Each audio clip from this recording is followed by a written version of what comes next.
بسم الله الرحمن الرحیم. السلام علیکم دوستانو. امید لرم چې تاسو به روغ جوړ او خوشاله وي او ژوند په مسعود په دوستانو.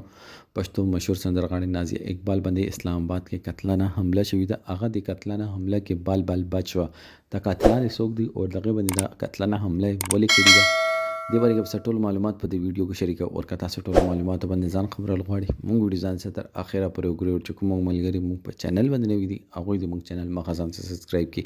دوستانو نازیه اقبال چې پښتو مشهور سندرغاړي د سو وجوهات باندې پاکستان پریخي او لندن کې رهایشي اختیار کړی د نېشنلټي اخستې ده خپل د مشمنانو په واجب باندې د مشمنانو څخه پاکستان کې یو داسې واقعیا را پیښه شوې چې کوم کې دی ورور خپل ملوثو دی واجب باندې دی پاکستان پریخو د مشمنانه چې لوريانې چې هغه ډیر زیات منټل پریشر کې وي ډیر زیات په تکلیف کې وي دی واجب باندې دی پاکستان پریشلو خلک به ته بیل په غور ویل کړو وړه نه چې کله خبره به ریدا وړو بیل تنګول نو دی واجب باندې دی پاکستان پرې خوتل او لندن ته لاړل. لندن یو داسې ځای دی چې آلته ارڅ خپل کار کې کار ساتي او چا باندې تکلیف تیر شي نو هغه تکلیف ته بیا نه راځي دی الټا هیلپ اوټ کوي چې هغه څه طریقې باندې دی تکلیف نه بار تر راوځي. نازیه اقبال وایي چې ما ته لندن کې ډیر زیات سکون ده. زه خپل مور ته پوتر روانه وم. ما ته دا اطلاع وه چې ما مور طبیعت ډیر زیات خراب دی او زه اوس مور کور کې یم او الله پاک دې ما مور ته صحت ورکړي. هغې تپوس له روانه ور دې څه د خوند هم او دواړه معجزانه طور باندې بچ شوي دي. دوستانو پولیس ته د خپل سټیټمنټ ورکړی پولیس لګیا دی خپل تفتیش شروع کړی دی.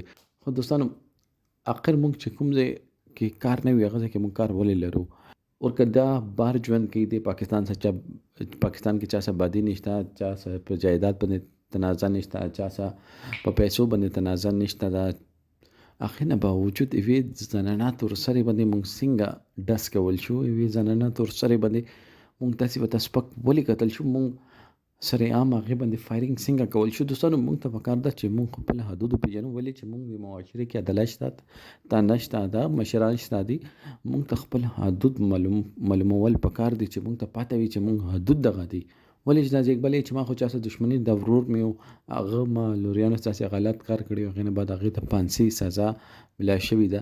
ډیرو خلکو فیسبوک باندې دا لیکلي دي چې دا کېدای شي دا حمله په دې مور او پلار کړی ولې هغوی په ډیر زیات زور وړي چې دا ورور دی معاف کا خو دې خپل ورور نه معاف کولو دی واجب باندې هغوی را پسېدلي دي او دې باندې قتلانه حواله په دوکې باندې راغوښتي ده او بیا په قتلانه حمله کړې ده. دوستانو نازیه اقبال خپل بیان کوي چې مور مې ډیره زیاته سخته ده او هغې ما څه دې بارے کې څه خبره نه ده کړې.